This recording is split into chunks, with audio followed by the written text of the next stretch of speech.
Welcome back to another edition of the Chicago White Sox here on OOTP 25. And as you can see, we are currently approaching the trade deadline. It is July 27th.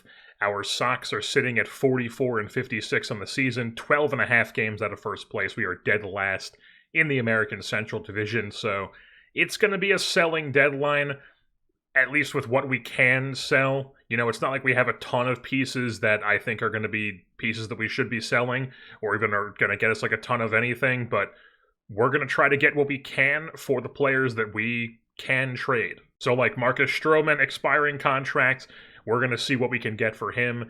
He has been good for us in a follower role, not so much in the 4 starts that he had as a regular starter, but he's going to be shopped around here. We're going to try to get rid of him.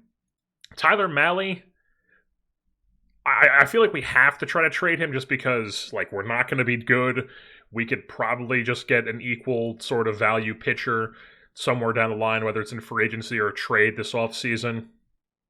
But we have him signed at a really cheap deal, so, like, it depends. It depends on the offer that we get for him. If there's something out there that I'm like, okay, we can't pass this up, you know, we'll probably do it. But if not, and we just run back another year at $11 million with 2 team options after that, I'm totally fine with doing that as well. Walker Buehler, he's had this weird year where he's not great with the ERA, but he's had a around league average FIP. He's a guy who we have locked in for one more season at 10.5. Him, I think I'm more so inclined to trade just because he's fragile now, and it's like, you know, if some good team wants this guy for a playoff run, sure. I'm not going to, like, you know, lose sleep on trading this guy. So Walker Buehler, definitely going to be shopping around him. Trevor Rogers, for sure, going to be shopping around him. That was the entire point of claiming him in the first place, even if he has not panned out with what we hoped he would have been. As we take a look at his splits between starting and as a follower, both of them have not been good. So, you know, we'll see what we can do, but it's not looking great for trying to get rid of Trevor Rogers. Looking like a not great claim for us. Tanner Banks is honestly a guy who we probably are going to shop around. 34-year-old, almost 35-year-old reliever. He's in arbitration, slotted to make $5.7 million in the offseason. Definitely somebody we could shop around and just see what we can get for him. Maybe even Christian Pache. See what we can do. You know, he's in AAA, not playing for us at the big league level, but, you know, no harm in at least trying to shop him around, see if there's somebody who wants somebody like that. Maybe a minor league swap, like a quad A sort of guy for quad A sort of guy. Michael Massey, might have to shop him, folks. It's first half Michael Massey once again, having a good season. But, you know, it's an awesome story. He's from Illinois. You don't go to heaven, you go to Champaign, Illinois. And he's been great for us as that platoon bat, at least in the first half of the season, the back-to-back years. But he is only having 2 years left of team control. He's slotted to make a big jump to $6.2 million for next season through arbitration. So Michael Massey, definitely somebody we're going to try to shop around, see what we can get for him, cash in while the value is good. Mark Leiter, probably same sort of thing with him. Alex Lang, probably going to see what we can get for him. You know, we claimed him off waivers. Maybe there's something we can do. Maybe there's something it doesn't. I mean, it depends. We'll have to see. But if we just bring it back for 1 year, like a 3.2 next year, that's fine by me as well. But we're gonna see what we can get for anybody who we can possibly shop. We're gonna see what we can get. That's the moral of the story here as we head into the trade deadline here in 2026. Wow, only Christopher Morel, the only person who pops up for Marcus Stroman is Christopher Morel, who is arbitration eligible, obviously. 4 years, probably, what does he have, like 2 more years of team control? The Cubs are competing. They're 7 games out of the Central. They're like right outside the wild card, so I'm not going to trade them Stroman for somebody who's probably starting for them. So I just dropped down the retained to 50% as I was curious if there would be more offers doing that, and there is. One of them is Josh Naylor, and I was like, wow, he's on the Mariners in this universe too. Not quite the player he is in real life. He does have the stealing ability, though. That's kind of funny, because obviously, if anybody's been in tune with what Josh Naylor's been doing this year, the big fella's been running. But he's having a good year for Seattle so far. I guess they got him in, I guess Cleveland waived and DFA'd him? What happened here? Cleveland released him in June of 2025. Then he signed a minor league deal with the Padres, and then I guess they never put him on the 40-man over the offseason, so the Mariners claimed him in the Rule 5, and he's actually been pretty decent for them as like a platoon bat, you know? Don't love his ratings, don't think I'm going to be trading Marcus Stroman for him, but good for Josh Naylor, I guess. Alrighty, folks, we are doing our first trade of the deadline here. Michael Massey is going to the New York Mets, our platoon second baseman / DH Michael Massey, who has put together back-to-back seasons of last year, extremely good in the first half, horrible in the second half. This year, once again, really good in the second half. Basically everything is better except for his home run numbers this season. And, you know, we could bank on him doing that more, but, you know, he only has 2 more years of team control left, so why not try to get something for him while we can? So Michael Massey is going to be shipped off to the New York Mets, and we're going to pick up a couple guys who can help us sooner than later. First one is Ryan Clifford.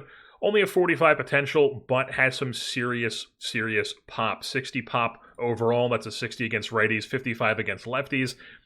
Might be a bit of a platoon risk here as a lefty guy who has some serious swing and miss issues, obviously. But, you know, all these big power guys are going to have swing and miss issues. But this guy's been tearing up AAA for them. They refuse to use him in the big leagues. And the Mets, they're going to be giving him to us. And he's going to come over. He's probably going to go straight into our lineup. And who knows what he can do for us. Well, we're going to see what he can do. Maybe knock some balls out of the park here in Chicago. So then we also got Alex Ramirez, a right-handed outfielder who can give you like a really good corner, maybe a little bit less of a center. Like he has 65 range, so he could definitely hang in center. He should be able to play a decent center, but probably more of a corner, just going by the split between these corner and center field ratings here. Really good speed profile, decent BABIP, gap power, eye, some potential still in power and contact overall. So could turn into a really solid hitter for us.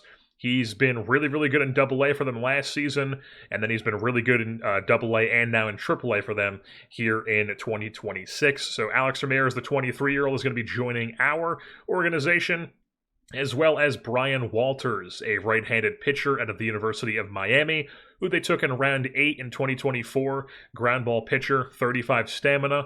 Could be a starter type if he, you know, develops a little bit more of this third pitch, but right now, looking like he could be a really solid reliever for us at the very least, with high work ethic and intelligence as well. So Brian Walters, along with Ryan Clifford and Alex Ramirez, are going to join the White Sox organization in return for Michael Massey. So we're out of here shopping Tanner Banks. We've got prospects and regulars checked on.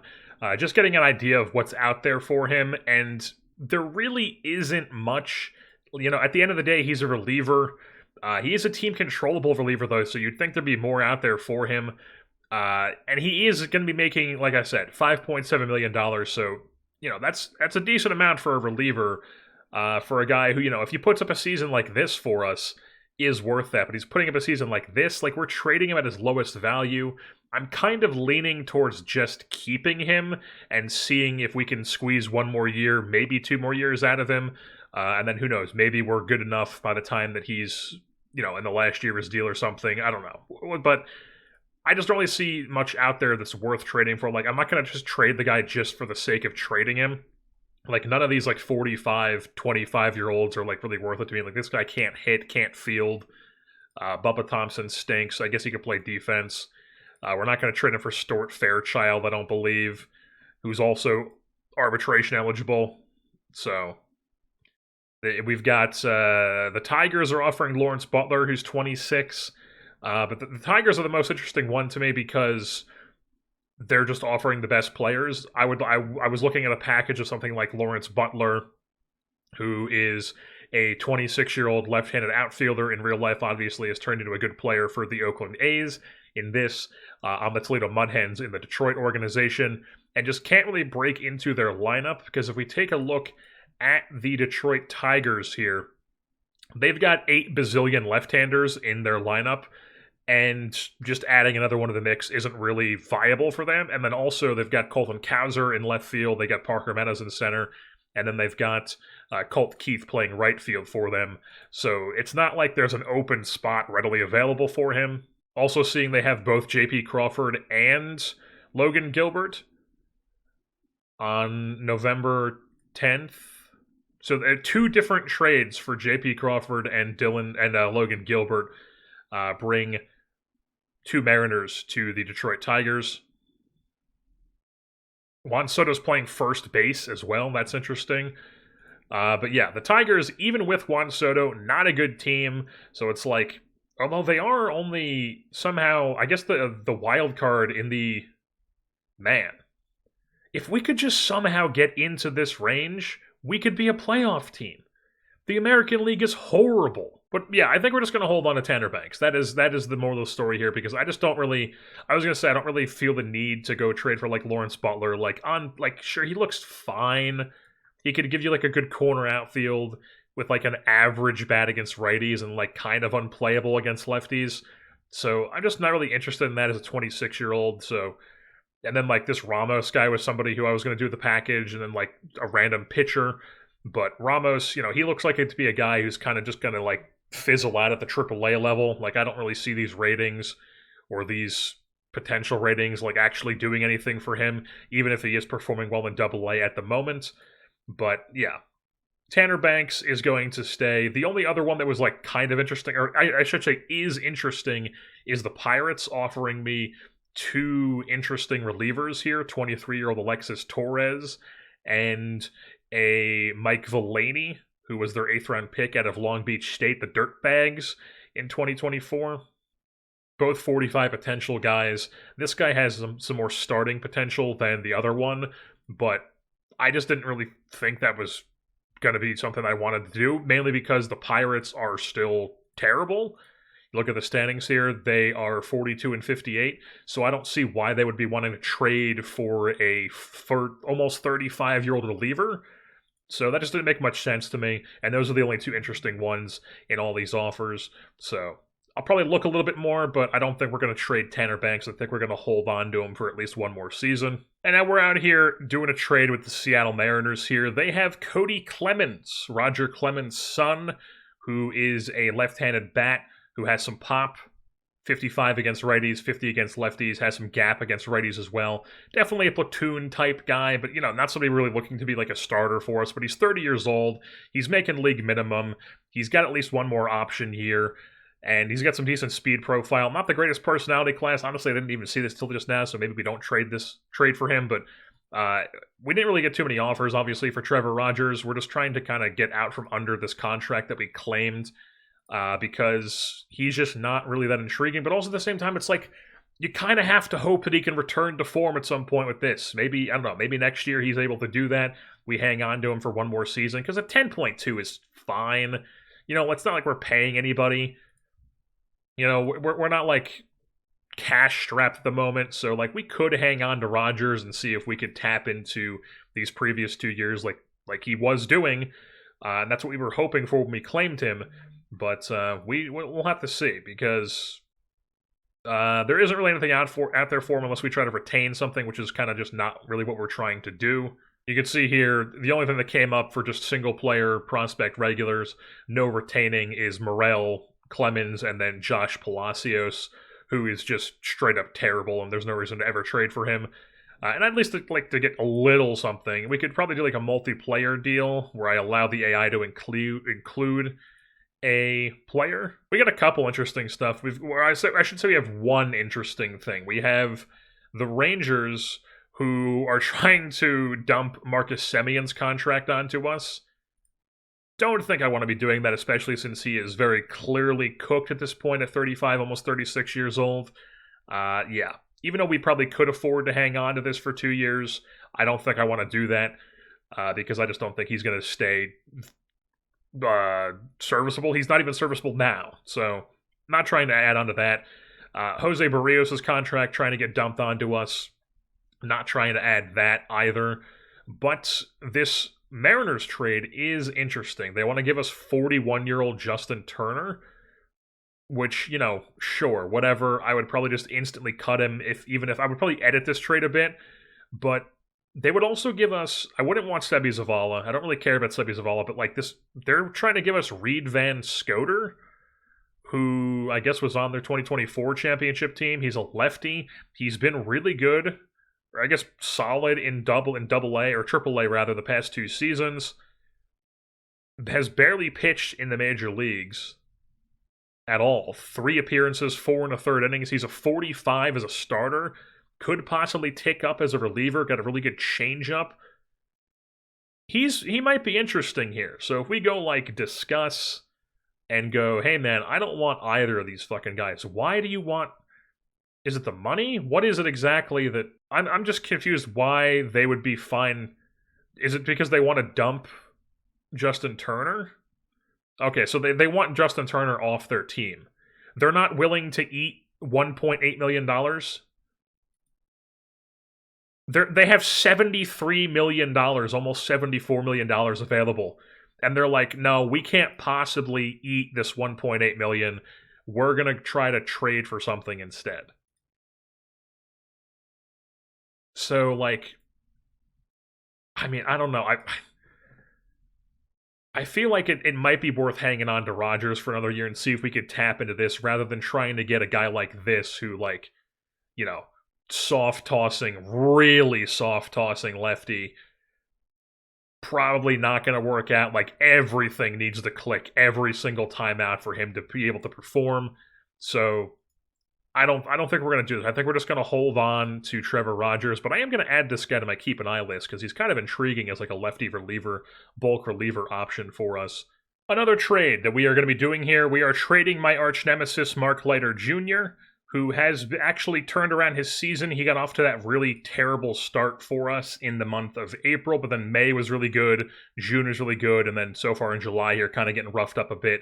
But overall, has been a quality reliever for us, was good for us down the stretch last year in 33 and 2/3 innings. 35-year-old reliever, going to make 3.6 in arbitration. I think it's 1 or 2 more years he has left. I think that's 1 year. Could we bring him back and be a good player? Sure, but we're just going to try to see what we can get for him. 35 years old. He's got no options, so he's not very flexible.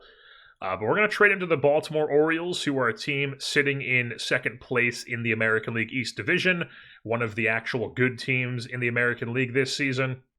And then we are going to be picking up Seaver King, who was the guy that intrigued me when I shopped single player. He was their first-round pick in 2024 at Wake Forest. Really good corner outfielder defensively, 60 range, really good speed profile.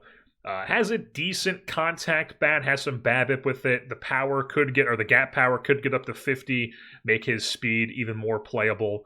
But the power and the eye are going to be lacking. But, former first-round pick, has kind of struggled in their system, hasn't really developed for them. Figured why not try to take a shot on a guy like this for a 35-year-old reliever.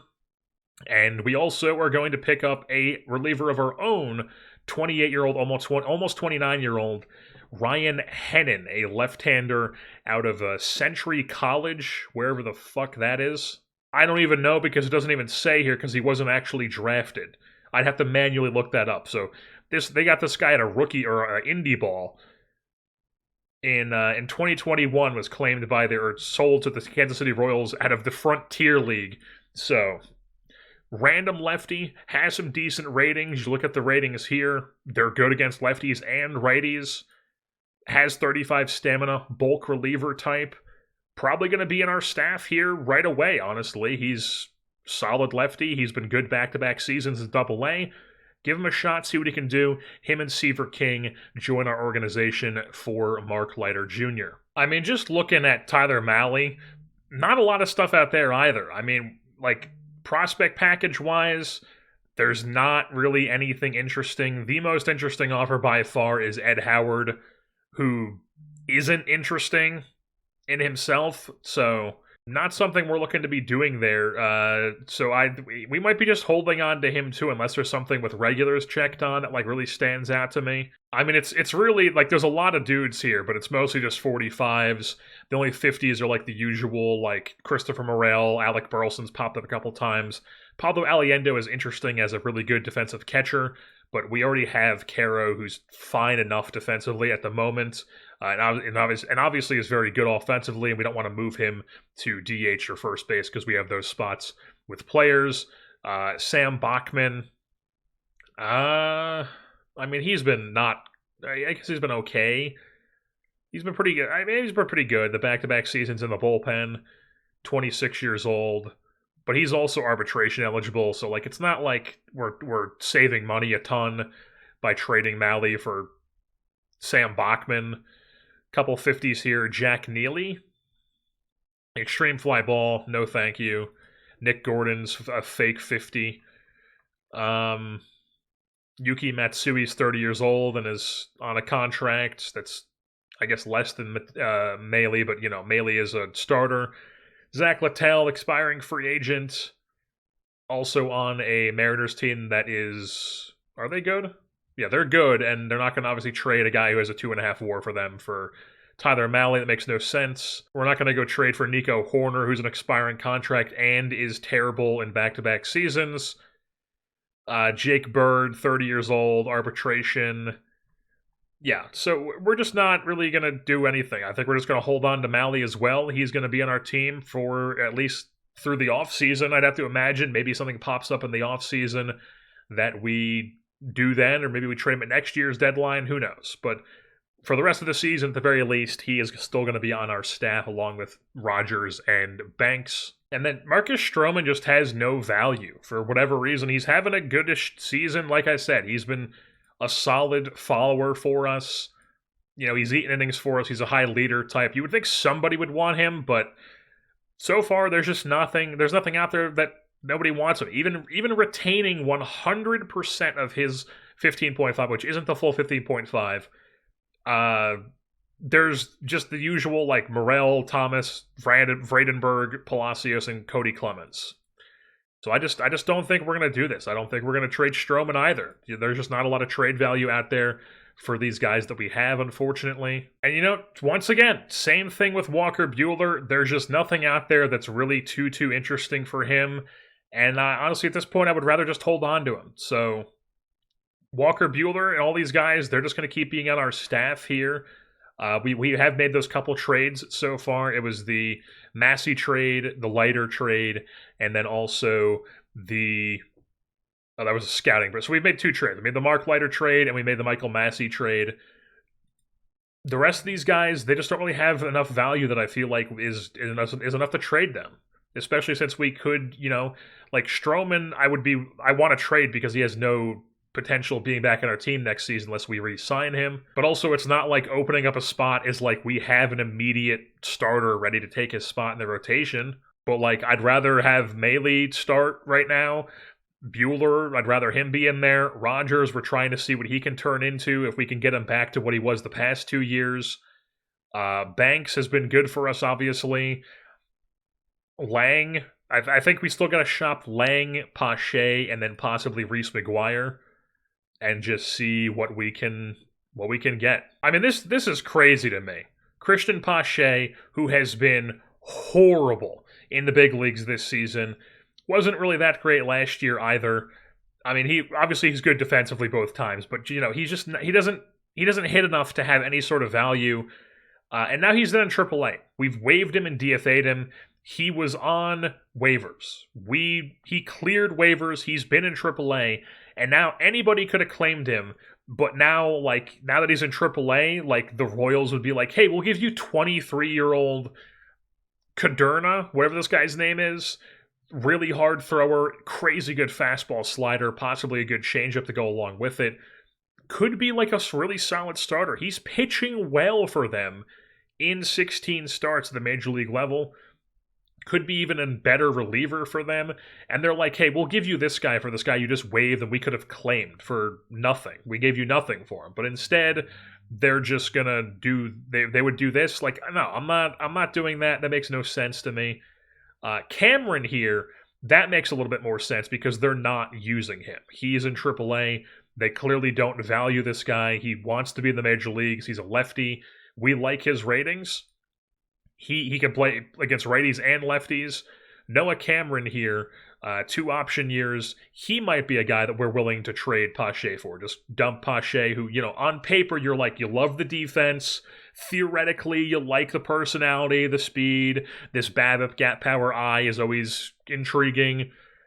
But he just doesn't he doesn't do it, and then also you have to take into account that he is arbitration eligible at this point, where he's making a decent amount of money for the type of player that he is, and he has no options. So Christian Pache, we're going to trade him. We're going to trade him to the Royals, I believe, for Noah Cameron, and then maybe we try to do something else, but it's probably just going to be 1-for-1. Doesn't really make sense to try to squeeze more out of them for Christian Pache. But that's the most intriguing thing for me so far is Noah Cameron. The only other one that was kind of interesting was this Benjamin Cowles guy from the Yankees organization, University of Maryland man. He's been a good hitter for them in AAA rather for the past couple seasons.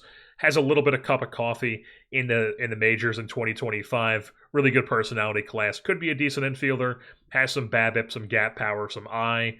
He's 26. Noah Cameron's 27. Just turned 27, so they're similar ages. It's like, do we want the pitcher or do we want the guy who probably isn't even going to crack into our lineup here? So like he would just be in the same situation he is in New York. Let's look at this here. Like catcher, he could play, what was it? Second and then third. Yeah, second, third, probably first. Obviously not going to play first for us. So like second right now the way we're looking at this is it's probably going to be Brooks Baldwin shifting back to second base. Probably. Maybe Lee plays second base and we try to get him going. It'll probably be either Lee or Baldwin at second base. Opens up left field for either Chappelle or one of the guys that we like, Ramirez. Ramirez is probably going to play some left field for us. Ryan Clifford, probably leaning for him to be more of a first base DH type. So like we look at this lineup, Clifford's probably going to slot into the DH here, as Perosa just isn't really been getting it done for us, unfortunately. So I just don't think that guy really has a spot on the team, and I would rather pick up a pitcher like Noah Cameron because I know that we would be able to use him. They also have Rutgers legend Pat Kivlahan, former safety and first baseman. Or he might have played third for the baseball team. I don't know. All I know is that he played baseball and he was a safety on the football team at Rutgers University. But we're not going to try to squeeze anything else out from them. We're going to give them Pache, who, like I said, on paper, you're like, yeah, Pache probably a bit more valuable than Noah Cameron, but at the same time, Pache has no options. He's making multiple millions of dollars through arbitration, and then Noah Cameron is going to come in and help our staff here as a guy who's a lefty and can play against lefties and against righties. He's actually better with the BABIP against righties, which is weird. He's got fastball, curve, change, cutter. So I guess his changeup is really good. Changeup, cutter against the opposite side is pretty good. And then he's got a pretty good fastball to boot to go with it. So, good pitch mix there. Noah Cameron going to join our organization. All right, just because Reese McGuire is a player who is an expiring contract, and we're not going to bring him back for next season, so we're going to send him off to the Toronto Blue Jays, the team that he came up with in their organization, and we are going to pick up Alek Manoah, who is a arbitration player. He's only 2.4 next season in arbitration. He has an option as well. Why not? Why not see what Alek Manoah can turn into for us? If we can try to, rejuvenate some of that, maybe turn him into a really good bulk reliever. Maybe he's a follower. Who knows? But he's intriguing enough to where, like, why not take a shot on him? He's got decent ratings. It's obviously way better against righties than it is against lefties. But still, we'll see how it goes. I feel like it's worth taking a stab at this. So Alek Manoah for Reese McGuire, I'll lock that in. And the team is bummed that we lose a captain in McGuire, but I mean, just look at the amount of leaders we have in this. Jared Kelly, Brian Ramos, Noah Miller, Marcus Stroman, Walker Buehler, Jake Eater, all leaders. We've got more than enough leadership to keep the guys happy in the locker room here. We are trying to possibly trade Marcus Stroman though, but even if we trade him, a lot of leaders. Brutal stuff. Noah Miller, who has come up and been honestly pretty solid for us. Really, really good defender. He's already got a 6.7 ZR in 47 games at the shortstop position. And he had a 69 WRC plus, but it was steadily climbing, I believe. I guess it's been around the same, so whatever. But, we don't expect him to be a good hitter. Really good defender. Unfortunately, hamstring tendonitis going to miss 3 weeks, so he's going on the IL.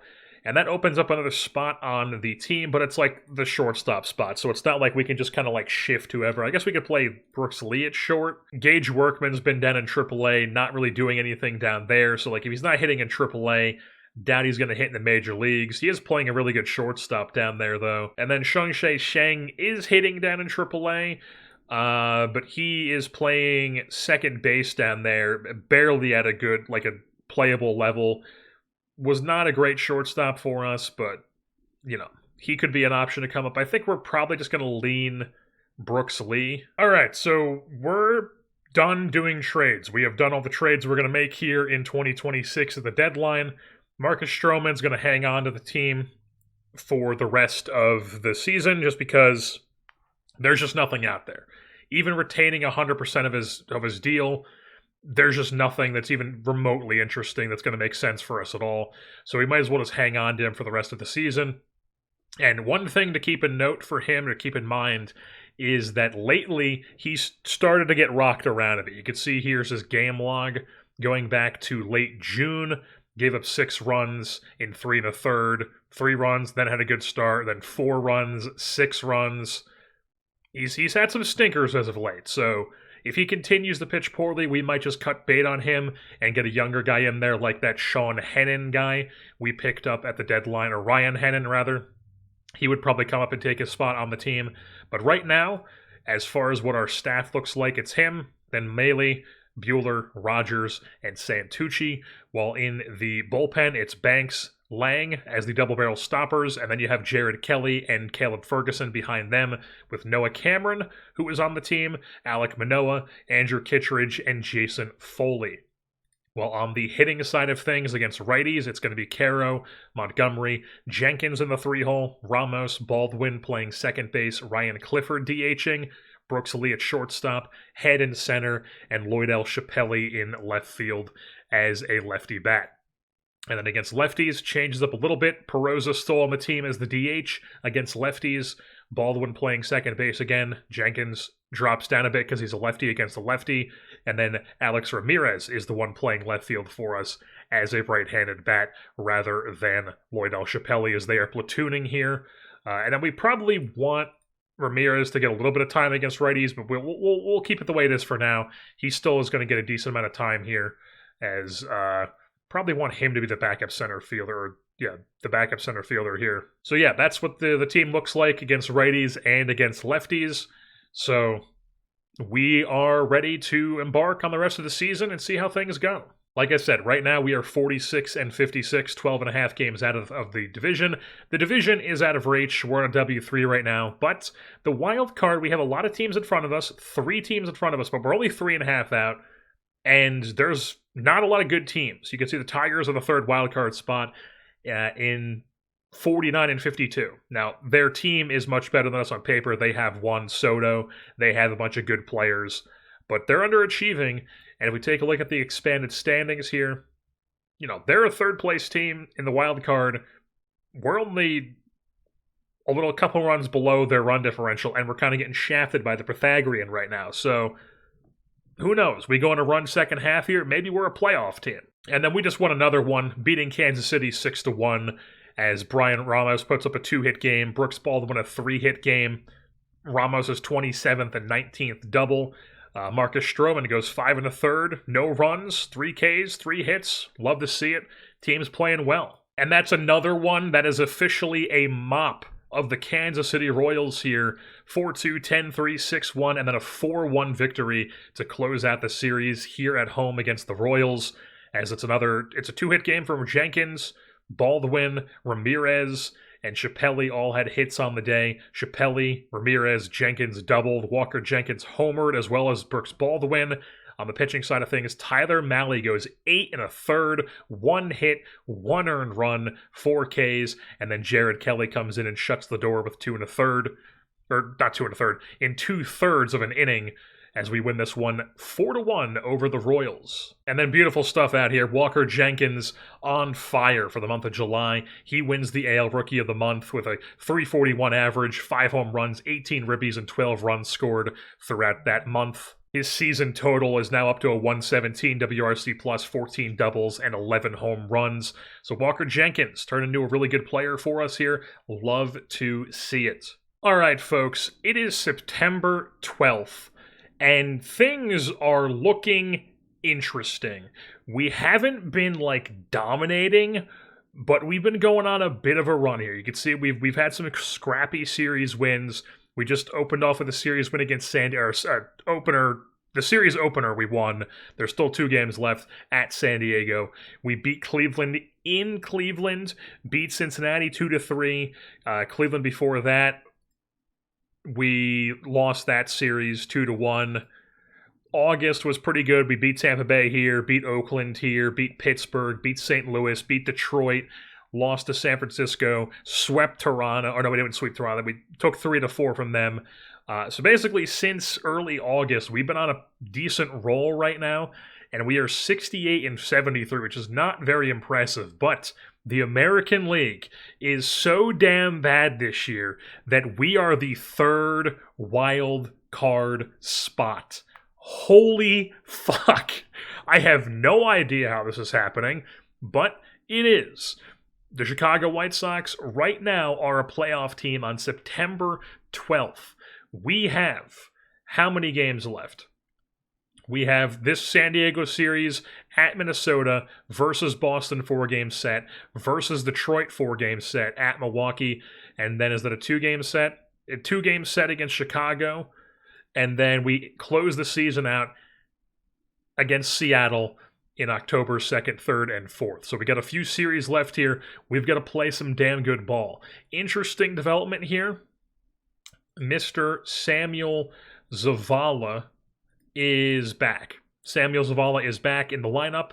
His rehab assignment did not go well through 9 games, but he's back in the lineup. We've got him on the everyday team. He is the left fielder for us at the moment. He has played 1 game in the Major League since coming back from his injury. Did not go well. Did not get any hits. Or I guess he got 1 hit. He went 1 for 4. He went 1 for 4. Sure, whatever. But you can see we're really maximizing the amount of players we have on the team right now. We've got pretty much all defense on the bench right now with Noah Miller, Gage Workman as our backup infielders, and then Chappelli and Ramirez as the backup outfielders. We've got on the pitching side of things, we cut Marcus Stroman. We got rid of him. He was just laying stinker after stinker, so we got rid of him. And then we've called up a couple guys since then. You can see Tanner McDougal is actually a part of our rotation right now. He has not done well in 2 starts for us, unfortunately. We called him up at the beginning of August, so he is not postseason eligible despite being on the 40-man because I just didn't think to call him up until afterwards. And I was kind of just was like, okay, it doesn't really matter if we add somebody to the 40-man because we're not going to make the playoffs anyway, so it doesn't really matter if they're not playoff eligible or not. So that came back to bite us, I guess, but not that McDougal's been good. But we're going to see what he can do for probably a couple more starts, maybe. I don't really know. But, we've been piecing it together here. Kai Bush is in the rotation at the moment. He's gotten 3 starts. He's been fine, I guess. Tyler Mahley's still been really good. Say his name different every time. Tyler Mahley been solid. Trevor Rogers looking at Tyler Mahley's stats. Trevor Rogers as a reliever follower is still around league average, slightly worse than league average-ish. Santucci's actually been quite good for us through 23 appearances, 11 starts. Not going to go through a full recap, obviously, because we still have to do that at the end of the season, but we've got some guys that are putting stuff together, and somehow we're in a wild card spot right now. All right, check back in a couple days later. We unfortunately dropped that series to San Diego, but then we rebound with a series win at Minnesota, now heading into a 4-game set versus Boston. Quickly running through the San Diego games here, 9-3 loss. That was Santucci, had a stinker, not great there. And then in Game 3, 6-7 loss. Kai Bush, he pitched well, but then Banks blew it in the bullpen, gave up 4 inning and a third. That is uncharacteristic for him, but it's going to happen. 4 RBI game for Walker Jenkins, 3-hit game for Brooks Baldwin, but still not enough to win it. But then Minnesota here, 6-4 over them. Ramos doubles, Baldwin homers. We've got Malley goes 4 innings. Manoah gave us 1 2/3. Then Vodnik, then Banks, then Lang, then Kittredge. Just a group effort to get the W there over the Twins in regulation in 9 innings. I thought it was maybe extras because we just had so many pitchers going, but no. And then 3-0 win. Next game, Jason Foley opens it up, 2 innings, solid. McDougal, we changed him to a follower, and what do you know? Bang, 7 innings, 1 hit, no runs, 3 walks, 9 Ks. Beautiful stuff using that nasty, nasty fastball slider curveball mix that he has, throwing super hard. Hell yes, we love to see it. Outdueling our former man, Garrett Crochet, who has been having a phenomenal season over there in Minnesota. He was phenomenal for them last year as well. He's just a really, really damn good pitcher. And it looks like they did indeed extend him for a couple more seasons. Not long term, but a couple more years. And then on the offensive side of things, did we ever talk this? I don't know. But Jenkins, Head, and Brooks Lee all doubled for us on the day. Don't really care what happened in the loss. But now, heading into a series against the Boston Red Sox. Okay, not the greatest outcome, but, we split a 4-game set. Would have liked to won that series. But now we're down to 5th place in the wild card. Not what you want, but we're tied. We're actually tied for that 3rd place spot. The Rangers are on a W10 right now. Then there's us, and then there's the Royals and us. We need to be playing better ball if the Rangers playing this good of ball right now. But it's going to be tight. It's going to be tight. We're going to have to play really good all the way rest of the season. We took this first game over Boston. Santucci, not a great performance from him. But fortunately, we still get the W somehow because the offense picks him up. Head doubles, Ryan Clifford doubles, Brian Ramos hits his 31st home run, Brooks Baldwin homered. Ryan Clifford, I should be talking about him. He has been horrible. Horrible. I've just been kind of like, man, we want him to be good. We want him to hit home runs, but he just doesn't. He's been horrible. I mean, truly, truly dreadful. So honestly, we're trying to make a run here. We might have to bench him and then just put something. Maybe we move Brooks Baldwin to DH since he's just a horrible defender, and we go defense. We go Ryan Clifford out of the lineup, and we go Brooks Baldwin. You're our DH. Honestly, Zavala hasn't been great in his 9 games back. Chappelle was really good for us. We might have to do something where, Chappelle is our left fielder, Zavala is the backup, Baldwin's at DH, and then we just kind of go all-out defense, where Brooks Lee goes and plays second base, Noah Miller becomes our shortstop again, and then we turn into Gage Workman is our main backup infielder. Brutal series here.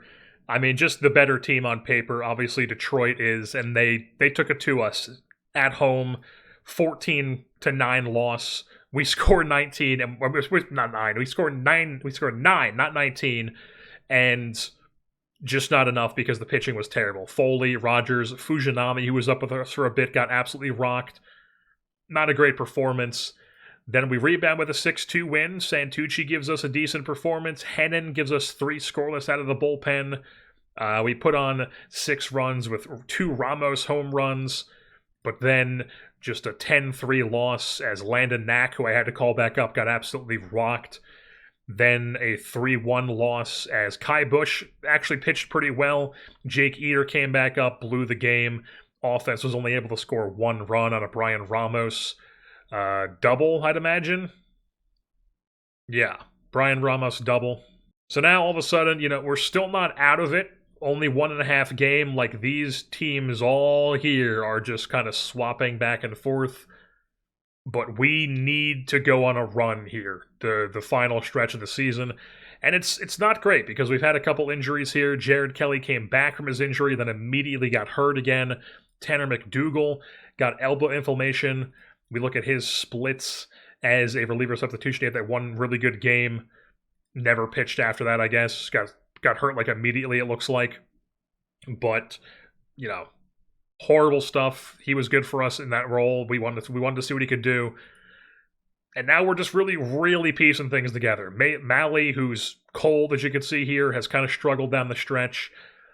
Then we got Rogers, who we don't love, Kai Bush, who we don't love, Landon Knack, who we don't love. Santucci's been like up and down. Honestly, we might do something where like Knack and Kai Bush are followers, and then we're only letting Santucci and Malley be actual starters and just kind of see how this goes, because it's the pitching that is killing us. We look at our team stats here.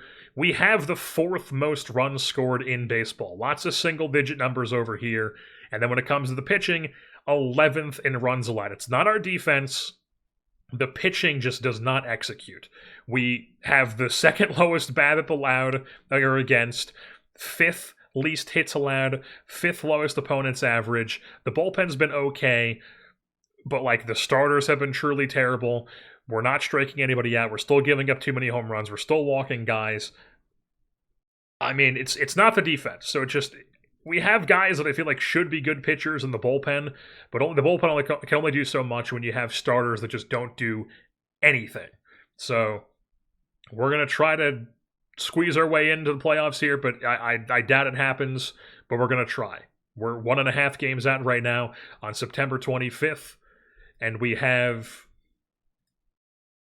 1 3-game series against Milwaukee, a 2-game set at Wrigley, or at Rate Field rather, and then a 3-game set versus Seattle, and then our season is over. So sweep them all, maybe. Contact an Etsy witch, perhaps. Holy shit, the Etsy witch has worked. We beat Milwaukee 7-3, 8-0, 7-1, just absolutely drudging the Milwaukee Brewers, who have been a bad team this year. That is true. Montgomery with 2 doubles. Noah Miller with 2 doubles. Montgomery homers, and we get some decent performance from Malley. Eater kind of gets eaten up again, which is not great. We might have to start putting him on avoid high leverage, which I will do that right now, honestly. Avoid high leverage for Jake Eater. And then an 8-0 shutout in Game 2 as Brooks Lee doubles. Brooks Baldwin doubles. Colson Montgomery triples. Lloyd L. Chappelle and Anthony Siegler homer. Crazy. Foley opens. Rogers goes 7 2/3 as a follower. Fantastic stuff. We rough up Lucas Giolito. And then in that 3rd game over Milwaukee, it was Gage Workman, Walker Jenkins, Brooks Baldwin doubles, Jenkins triples as well. So Jenkins has a double, a triple, and a home run that he's single. He only had 3 hits. He had 3 hits, 3 ABs, so I guess he walked twice. He had 2 walks, a double, a triple, and a home run. The Walker Jenkins game. My goodness. And then Santucci goes 7 1/3, strikes out 9, gives up 1 run. We rough up Aaron Ashby, and that's a sweep of the Milwaukee Brewers as we head into a 2-game set here with the Chicago Cubs at, I believe it's still guaranteed Rate Field in this universe. It is guaranteed Rate Field. I could rename it Rate Field, but I don't really give a shit enough to do that. Wah, wah, wah. We lose to the Cubs at home, back-to-back games, 11-4. Foley was good. Kai Bush gets absolutely lit up. Same with Jordan Liager, who's back for us. And then 3-2 loss the next game. Heartbreaker. Foley opens again, gives us 2 innings again that are good. And Landon Knack gives us, I guess he gives us 5 1/3, only gives up 2 runs, but we only score 2 runs, and then they outduel us with Nestor Cortez. Nasty Nestor gets it done. As now we head into our last series of the season against the Seattle Mariners here, with a day off in between here on this Thursday, as we are currently not out of it, but we are 2.5 games out. I mean, we need all sorts of stuff to happen. We need the Royals to lose, who are 8-2 in the last 10. We need the Rangers to keep losing. We need to sweep the Mariners. We need everything. Folks, we are locked and loaded, ready to go here. We're going to see how long we can keep this going, and for the Seattle series, like, if we just lose this game, I'll probably just go, hey man, we're not going to go and play the other 2 games, but if we keep winning, we're going to play out these games here. So let's see what happens. Tyler Malley on the bump for us against the Seattle Mariners here, and you'll never guess who's on the bump for them. Marcus Stroman, who we cut, and they have started for 6 games. He has been equally, I guess, as meh, but even striking out even less guys than he was for us. So, Marcus Stroman against Tyler Malley.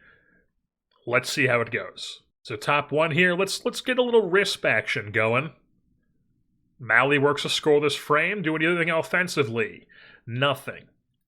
Scoreless frame, scoreless frame, scoreless frame, scoreless frame, and then we give up a home run. And then Julio's on second base with 1 out. And it's Harry Ford at first base. We're going to pitch around with at the dish, rather. We pitch around with first base open. That's skied. 2 down on the pop fly. Now it is 2 down for Conforto, another former White Sox here with the Mariners. Conforto, isn't he from? Yeah, he's from Washington area. He went to Oregon State, I know. So yeah, we're going to pitch around to him with first base open as well. He's going to hit a line drive to Jenkins in right field. Out number 3. We keep it at 1-0. So bottom 4 here. Anything? Nothing. Brutal stuff. Malley, scoreless frame. It's bottom 5. Do we do anything here? Let's see if we can work something with Ramos here. As that's strike 1. Base knock. Brian Ramos singles into left field. He's on first base. Brings up Brooks Baldwin, who's going to take the first pitch in there for a strike. He's going to swing away and fly 1 to right field, 1 down. Next batter up is Lloydell Chappelli, who honestly, we might hit and run. Let's hit and run. Let's try it one more time. Why is it giving me like a super curveball? What is happening there? 0-2. Beat it out, please. You have 85 speed. Thank fuck. So he's still on first, so I guess he has 80 now. I could have sworn it used to be 85. But anyways, he's on first base. 2 outs. Noah Miller's at the dish. We're going to see if we can just straight steal second here. He doesn't like that one. I mean, first pitch strike, I don't know if we want to steal again. Let's go hit and run. Noah Miller makes contact, but right at the center fielder, and we do nothing. So it's still 1-0. We move things on top 6. Malley, 60 pitches, gives up 2 runs. It's 3-0 Mariners. We're going to take him out of the game, and we are going to turn to it's 3-4-5 coming up, 2 righties and a lefty. We are going to go to Victor Vodnik. He's going to come in here for us. Get out of the inning, still 3-0. Let's just half the offense. We do nothing. Vodnik gives us a scoreless frame. Here we go. First and second, nobody out. Brian Ramos. This is what you want. 1-1 pitch. Flies it right field. 1 down. Ramos cannot deliver, but it's Brooks Baldwin up for us now. First and second, 1 out. What's he got for us? Gets away from the catcher. We've got second and third. 2 in scoring position for Brooks Baldwin. What's going to happen here? Works a full count. Slow roller. Does not beat it out at first, but a run comes in to score, so we have now runner on third. 2 outs for Lloydell Chappelli, who, I mean, he's got to hit here. He's been good for us this year. We got to let him hit. Works a 1-0 count. Ground ball. Does not get through. Fielded by Cole Young. Makes the play. Just a 3-1 game. Now move things on top 8. We now turn to top of the order here. Lefty, lefty, righty. Where is... I guess Banks is not fully rested. It's the 8th. We're going to go to Banks. No, we're not. We're not going to... I want him to be able to pitch tomorrow. So we're going to go Ferguson here. Nah. Lane can pitch against lefties, unless Ferguson's like way better against lefties. He's the same. Lang can pitch against lefties. He's our other stopper. He's going to come in here. Works a scoreless frame. Now we've got Noah Miller, Head, and Lee up. And here's where I think we got to maneuver with some pinch hitting here. So Noah Miller, love the defense, horrible defender. I think we got to go with Either Workman or Clifford. I think we got to go Workman here because he's going to come in and also play shortstop for us. He's going to pinch hit. He's going to play shortstop. And we'll see how the at-bat goes. Works a full count. Watches strike 3. Horrible stuff. 1 down. Brings up Hudson Head as Jimmy Joyce is in the ball game. And for Hudson Head, we are going to pinch hit Samuel Zavala. I think in center field, we're going to go Jenkins. Zavala is going to go left field. Chappelli is going to go... Oh, no, Zavala is going to go right. Chappelli is going to go left. As, let's see what Zavala does.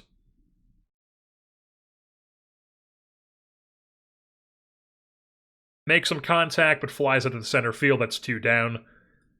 The bats are letting us down here. Brooks Lee, swing away. Lines at the center field, nothing going on. We're still down 2, heading into the top of the 9th. Alex Lang works a scoreless frame, and now the flamethrower in Andres Munoz is at the dish. But we have the top of the order in Caro, Montgomery, Jenkins, all lefties against the righty Munoz. Leading things off, it's Caro. 1-2 count. Ripped, right field. But right at the right fielder, Clase makes the play. Now it's Colson Montgomery. Works a full count.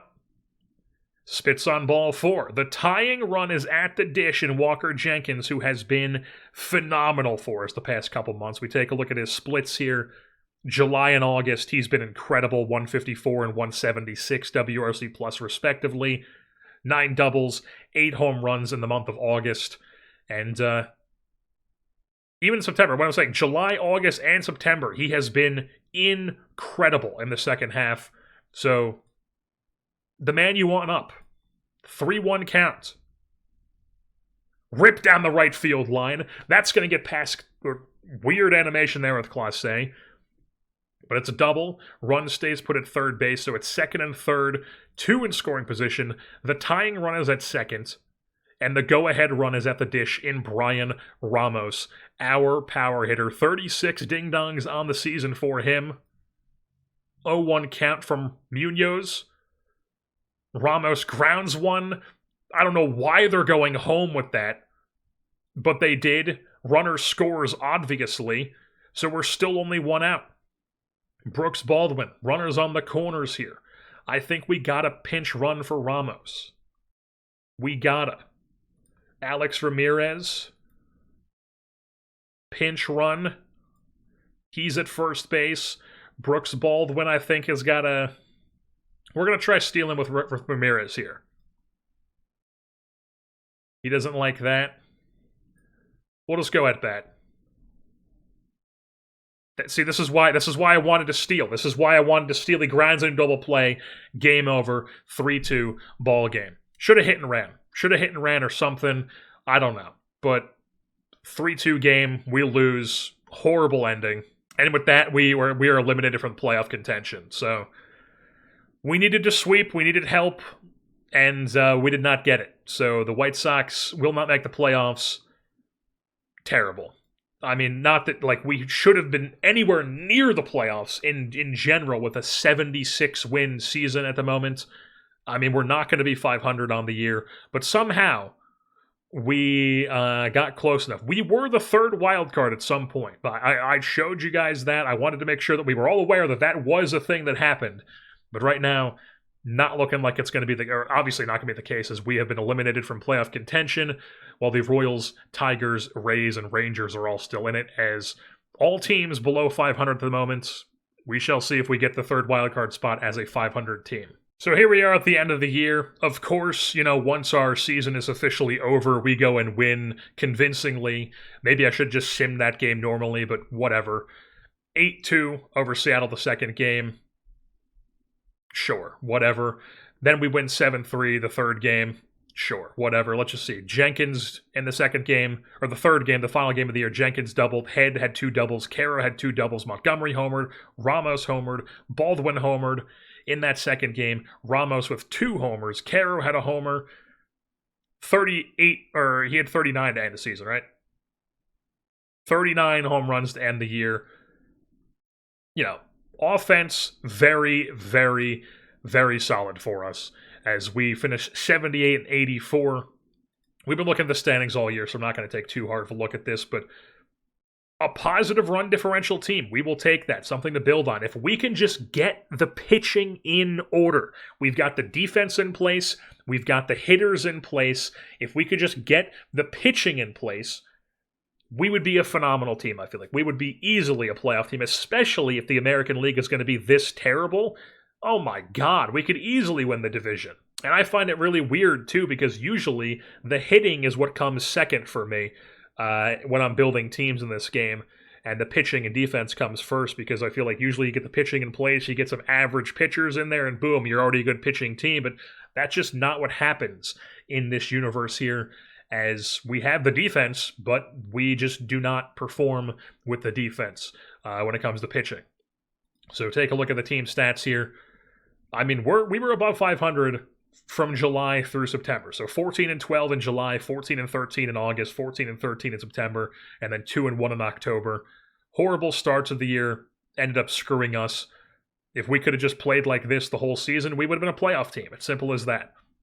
Tale of two halves. But, you could say it's encouraging headed into next season, but if we can't figure out the pitching, it won't be. So like I said, 4th in runs scored, one of the best offenses in the American League.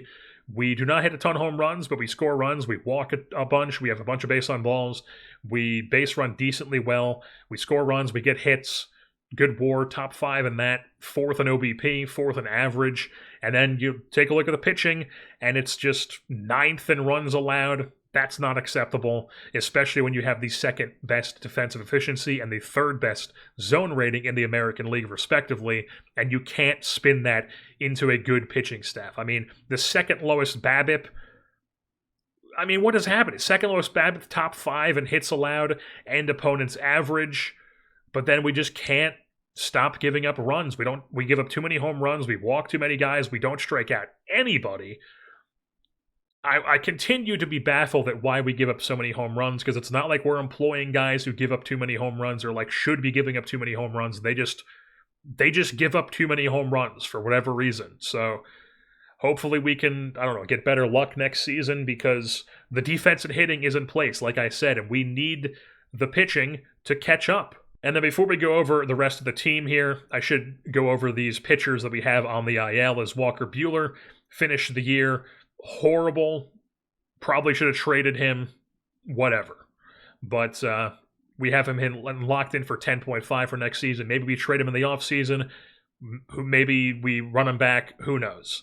But he was not great. Finished the year injured. Tanner McDougal, he's probably going to be, he will be on the Major League staff next season, whether it's as a starter, whether it's as a follower, whether it's as a bulk reliever.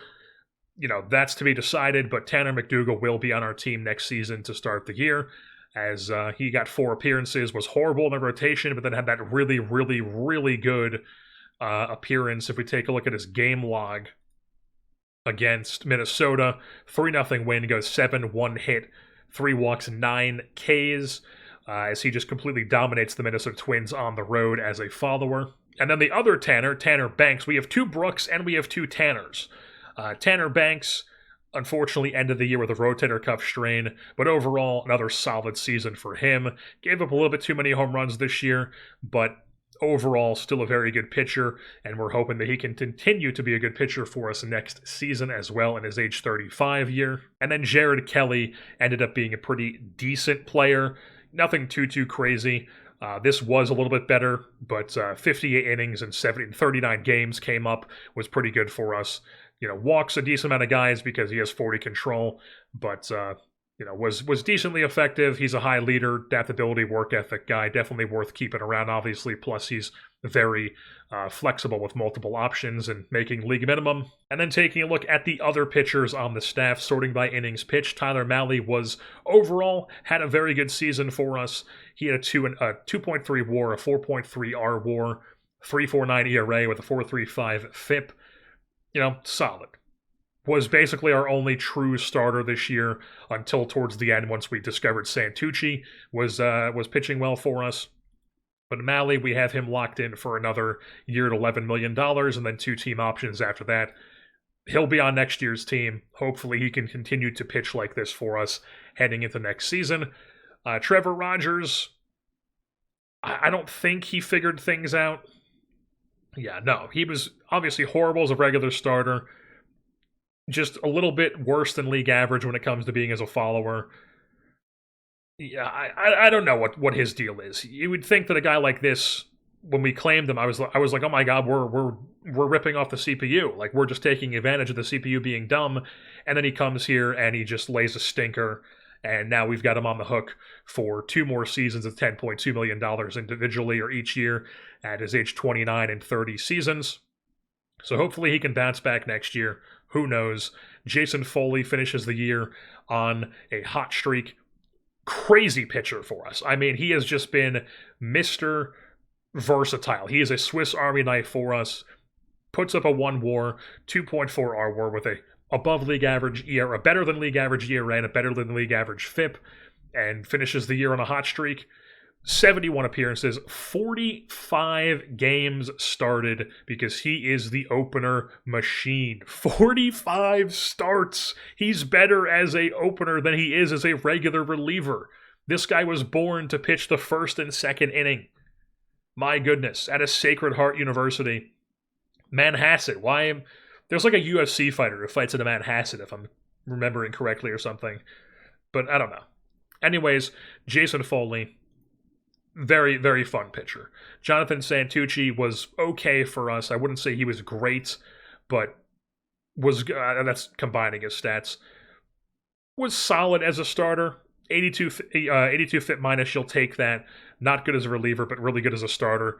Hopefully he can do that again for us next season because we need good starters. Andrew Kittredge at age 36, he came back for a second season, and he wasn't as good as he was last year at the ERA, but still overall a very good player for us in our bullpen. And then we have Jake Eater, who had a decent FIP, but not a great ERA. Alex Lang, who we claimed off waivers, ended up being a really good stopper for us down the stretch. He was good in Detroit too, so I still don't know why they got rid of him, but they did, even considering he had an option, so I don't know why they wanted to get rid of him, but they did, and he was over my 25-year-old age limit where I'm going like, hey, if you're going to put a guy in waivers, he's free game. So we claim him. He's good for us. Caleb Ferguson was up and down, but towards the end of the season, had a really good ERA, but the FIP league average, gave up too many home runs. Once again, another extreme ground ball guy with good home runs allowed that gives up too many home runs for us. I don't know why it happens. It just does, apparently. Jordan Liager had a horrible season, was in AAA for a good bit because he was so bad for us. You could see he was just way, way too good for AAA, but just did not have a great year in the major leagues. I want to see if it changed a bit as it went. Yeah, no, it did not. He came up and was just terrible in September, and then had 1 appearance in October that was good, I guess. But moving on from there, Kai Bush, not good. Bad, not good at all. So, not great. Gave up way too many home runs. Another extreme ground ball guy who has at least average home runs allowed, who has a higher than average home runs per 9. Just how it is. Ryan Hennon, he pitched 27 1/3 innings for us. He got 8 starts as an opener. He was solid. Nothing too crazy, but he was solid. He'll be back as a guy who has options and is making league minimum. Then there was Victor Vodnik. He was up and down. He came up, didn't really have a role on the team, went down to AAA, was really good, came back up to the big leagues, and he was just really good. So he's a guy who still has an option year, still making league minimum. He will be back on next year's staff, obviously. Landon Knack is a guy who's 29 at this point, has not ever clicked for us in the major league level, aside from a decent amount of reliever appearances in 2024, but overall just has not been good. We might be having to move on from him, even if he does have options. If we could trade him or something, who knows? Get a guy who's like 26 with a couple more options, one of those sort of trades. And then there's Noah Cameron, who you may notice was not on the team to end the season, but then we called back up because Tanner Banks got hurt with like a day left of the season. Horrible. 4.8 home runs per 9, minus a negative K- walk, a double-digit ERA and FIP. How? You look at these ratings and tell me that should lead to this. Obviously, it's a smallish sample size on 17 innings, But I mean, Jesus Christ. Figure it out. What is going on? We like this guy. We want him to be a part of our staff here. He's got multiple options. But if you're going to pitch like that, man, I mean, Jesus Christ. And then you take a look at the hitting side of things. We'll sort by wins, where we had 4 really good hitters on the team this year. Brian Ramos puts together a 5.9 win season as a first baseman. 157 WRC plus, 35 doubles, 39 home runs, 107 ribbies, scored 96 runs, walks a decent amount. This is the most impressive part. You got a guy with a bat like this, and he strikes out less than 20% of the time, 18.2% to be exact, with a 388 OBP as well. Crazy stuff. And he's a solid defensive first baseman. He's really good. We are going to have some decisions to make this offseason, though, because Brian Ramos, he's already proven himself to the point where if we want to extend him long term, he's going to want some fucking money. Some serious money. Ramos is going to want that. Caro is going to want that, as he's a 70, and he's proven himself. Walker Jenkins is probably going to want that because he's proven himself. We might be able to get him to something that's more team-friendly. And then Colson Montgomery is also going to want something that is pretty penny. So Ramos, Caro, Jenkins, Montgomery, all those guys are players we are going to be looking to extend here this offseason. And it might be a pretty penny, and we might no longer be a team that operates with all of our budget in player development and scouting. But then going over the single stats from these guys, Caro, 4 wins on the year, triple-digit WRC plus, 42 doubles, 10 home runs. Not a big power guy, but, you know, we'll take it when he's an elite doubles hitter who gets on base a ton, never strikes out. And actually ended up being a pretty decent defender for us. A 2.6 framing, we'll take that, absolutely. Sure, hell yes. Edgar Caro, good on you. Then we have Walker Jenkins, really good player, as we talked about. Looking at his splits the second half of the year, you know, it took him a bit to warm up, but he was around league average in April and May. June started to turn it on a bit, and then July happened, and he was just like, I'm the best fucking player on the goddamn earth. Holy shit. 154, 176, 153 individual month WRC pluses, 9 doubles. He had an 8 home run month in August, as well as 9 doubles. He drove in 24 runs in August, 21 in September, 18 in July. Crazy play. He scored 20 runs in August. Just crazy good player. Once again, a guy we're going to be looking to extend long-term here as he puts up a 4-win season in his rookie year. You'd have to imagine he's probably the rookie of the year. And then Colson Montgomery puts up a 3.7 WAR, 122 WRC plus, 20 doubles, 20 home runs, walks a ton, strikes out less than 20% of the time. Beautiful stuff. You know, okay defender at third base. It's third base. We'll take a bat over defense, and like, you know, no slouch with a positive ZR, obviously. So we'll take that, absolutely. Rebounds this year with a 3.7 WAR after his down year last year. Once again, another guy we're going to try to extend. Lloyd L. Chappelli was fine. You know, league average player in the corner for us this year. Really good speed profile. We like him, obviously. He is what he is. Noah Miller, horrible offensive player at the dish, but a just elite defensive shortstop, a 9.8 ZR in only 69 games played, 63 starts. He will be our shortstop next season again, most likely, because I doubt we get a better shortstop than him. And then Hudson Head, you know, he played 100 games for us, 1.2 WAR, slightly below league average WRC plus, 17 doubles, 7 home runs. Sure, struck out a decent amount, so that's not great, but he's a good enough center fielder to where, like, you know, probably don't want to run him back at center field again next year, but maybe we do. You know, we've got enough bats at other positions to where, like, we could afford to be like, hey, Hudson Head, he's our center fielder. So we'll see how it goes, but decent year for him, I guess. Brooks Lee, really disappointing. Continues to not be able to put together anything together offensively. It's not a small sample size. This is a huge amount of plate appearances, and he's just, you know, he is who we thought he is at this point, because it's just not clicking for him, unfortunately. And he's just kind of a good defensive second baseman, which is, you know, not the most valuable player of all time. And then the other Brooks, down year for him. Decent enough offensively, league average WRC plus exactly, 28 doubles, 20 home runs, 92 ribbies, 81 runs scored, 749 OPS. I mean, you'll take it. He was okay, but he is not a second baseman at this point. He's a third baseman if we play him in the infield. But even then, like, he has this great turn DP, but he has no range, which makes no sense.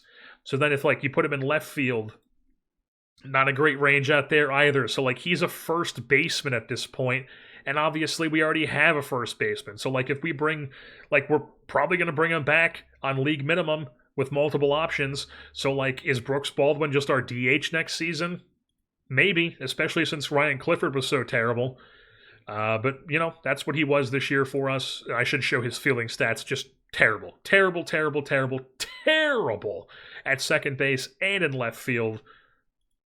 I mean, what can you even say? Siegler came up once we got rid of Reese McGuire. He was fine, barely played. Workman barely played. Zavala barely played and was not good. I don't know what his role in the team is anymore, but obviously we still think he's good. Alex Ramirez was not good. Barely played, but it was not good. Obviously going to keep him around. He has options. He's making league minimum. And then Ryan Clifford was truly, truly, truly terrible. Just a DH who does not hit. And we were hoping that he was just going to be a big bopper who comes in and just shocks a bunch of home runs with like a low OBP. And instead, what he did was he just struck out a ton. 36.2 strikeout percentage. Doesn't walk, obviously. And then doesn't hit home runs either. I should also talk about Alek Manoah here, who was in our big league team here for a decent amount. He had 15 games, 27 innings pitched, and was terrible. So Alek Manoah might be a guy that we don't bring back for $2.222 million in arbitration for next season. But, you know, we'll make that decision once the offseason comes around in the next episode. Brazoban was terrible in the major leagues for us this season. Nick Nastrini got some time in the major leagues. He was terrible. He was really, really good in AAA, though. And another guy, you look at these ratings and you're like, looking pretty good, even if it's just a bulk reliever, but just does not put it together at the major league level ever. We've given him a decent amount of time, and he just has never clicked for us. So he's like looking like a quad A guy at this point. Jonathan Cannon was not great this year for us in the major leagues either, after his season where he was like okay last year. Fujinami, who we had in the minor league team all season, was decent down there. We called him up for a bit. He was okay for a bit, but then he kind of got roughed up in his last few outings. We take a look at his game log. He got called up and was overall pretty decent, and then it looks like he gave up this this is what killed him. He gave up this 5-run spot, and that killed him. We sent him down after that. But, you know, 32 years old, he's a selfish player. I just thought he was an interesting stuff, fastball sort of player to where we would figure out something for him in the bullpen. And, you know, doubt we bring him back, but he was whatever. Sheng-Shai Sheng finished the year in AAA. He was like around league average of a hitter down there. Not really sure what he is at this point. Jacob Gonzalez in AAA. He had a good year down there. You know, maybe he's up on our team sometime next season. Jose Peraza, I was hoping was going to be much better offensively because he was just tearing up in AAA. And you look at his ratings and you're like, this guy should be able to hit, and he just does not hit for whatever reason. You look down in the minor leagues, Brody Brecht had a really weird year where he did not have a great FIP, but had a really good R-WAR because he had a crazy, crazy ERA, but, you know, giant split here. 2.84 ERA and a 4.96 FIP. Not going to cut it. Not a great K- walk there. Struck out a ton of guys at the A-ball level, but then here in AA, not a lot of strikeouts, and his walk rate goes up. Don't love to see that from Brody Brecht. And then we also had Chase Hampton, who had a good year in AA. He's definitely somebody to look at. Extreme fly ball, though, so if he does come up, he's going to need to be a guy who gets a ton of strikeouts. And to be fair, in AA, he has had a ton of strikeouts, 29.6 K rate with only a 6.8 walk rate. There's somebody like Grant Taylor, who had a good season in AA. Definitely somebody we're going to be looking at here for next season on the big league staff. High stuff. 365 grade pitches. Definitely going to be intriguing. And then Brian Walters, who we picked up from the Mets, and that it was the Ramirez and Ryan Clifford trade. He was in AA to end the season and had a really good season in AA with us, as he just recently got called up to Binghamton before we traded for him, but mostly in Birmingham in AA. Had a good year. between us and I guess he gave up a bit too many walks, but, you know, it's whatever. Somebody to keep an eye on for next season is Jacob Tobias here. Expects to be playing in the major leagues. He could be on our team next year. Big power here, mainly against righties. It'd be tough to find a spot for him with Brooks Baldwin potentially being our DH and Brian Ramos being our first baseman, obviously, but his bat could be good enough to where we want to get him in the lineup somewhere because he was an 8th round pick in 2024. He has developed quite nicely. He's got some serious pop, high work ethic, intelligence.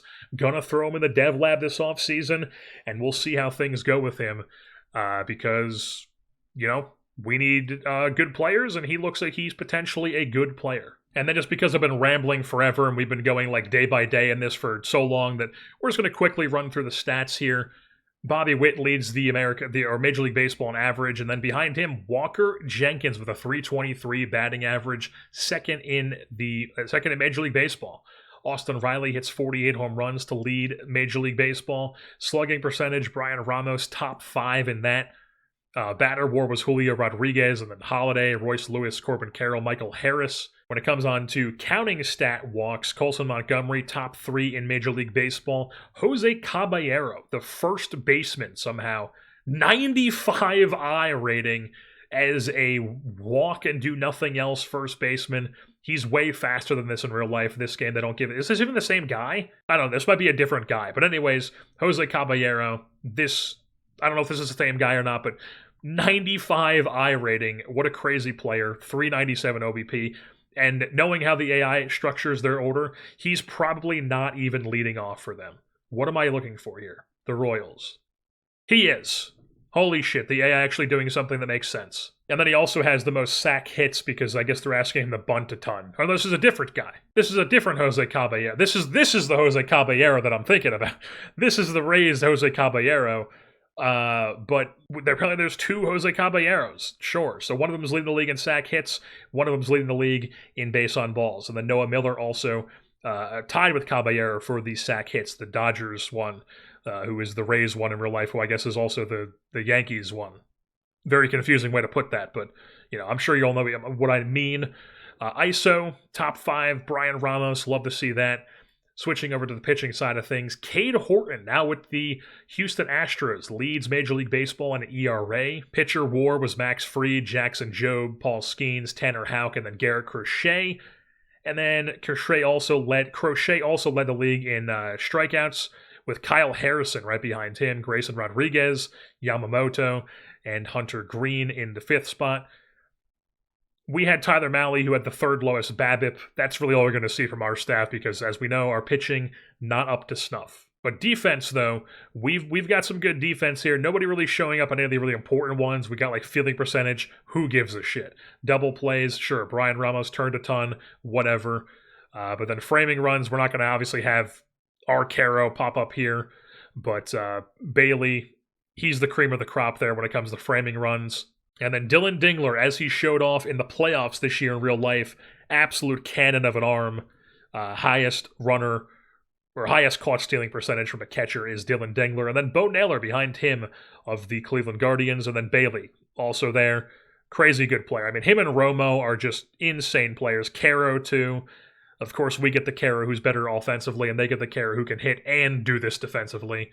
Not like the Brewers, need catching, but who knows? At this point, maybe they do because William Contreras is a bit lower or a bit worse off, a bit older. But overall, Bailey, Romo, Caro, Jefferson, they are the cream of the crop here because they throw out runners and they have elite framing. And then here is what the playoff tree looks like. The Boston Red Sox and Cleveland Guardians are your first round buys in the American League, with the Twins, the Orioles, the Royals, and the Mariners in the wild card round, while on the National League side of things, it's the Dodgers and the Mets with buys, and then the D-backs, Braves, Reds, and Cardinals are in the wild card round duking things out. We will see who wins the World Series next time here on the White Sox.